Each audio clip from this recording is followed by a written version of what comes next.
睡觉前你听到过异响吗？不要去想，因为这些声音不一定是人发出的，也可能是。今天的故事出自三老爷惊奇手札。鬼楼，本故事纯属虚构，切勿迷信。这是个沿海城市，传闻中有一栋鬼楼。当年是某单位的职工楼，住户不是特别多，到了夜里就会听见一个女子的哭叫声。楼里的很多住户都听见了，开始以为是有人吵架。可从那之后，哭叫声越发频繁，直到每天都有。楼里的居民不胜其扰，有些人想去看看到底是谁家。可奇怪的哭叫声在楼里窜来窜去，很难判断是谁家传出来的，只能根据声音的大致位置去找。最后锁定了一家，敲门无人应答，就打算从楼道的窗子探头往那家屋里看一看。有个身手好的就顺着楼道窗户爬到了那家住户窗外，等他伸头往屋里一瞅，屋里飘着一个身穿白衣的女人，煞白的一张脸，眼里还往外淌着血。女子听见窗外的动静就飘了过来，吓得那个人差点从楼上掉下去。从那开始，楼里闹鬼的事就传开了。有人传说是那家夫妻吵架，女主人自杀了。还有一个版本说是有一爱穿红衣在夜总会上班的女子死在了楼里。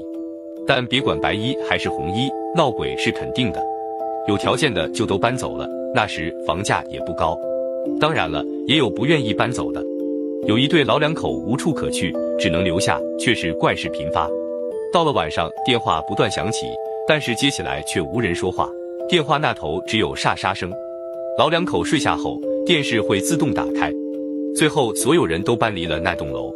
有流浪汉住进去，结果也被吓得跑出那里，鬼楼的名声也越传越大。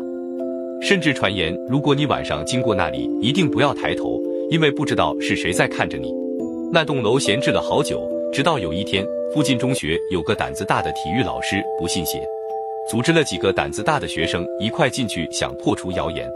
他们几人跳窗进到了楼内，楼里的每个屋子都只留下了一些被舍弃的破旧家具和垃圾。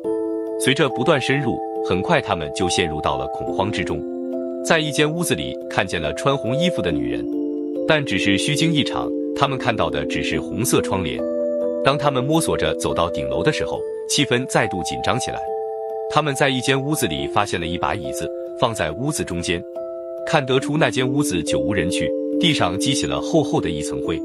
很快他们就发现了不对劲，满是灰尘的屋子里，只有那椅子上一点灰也没有，就像一直有人坐一样，可地上没有一个脚印走向那里。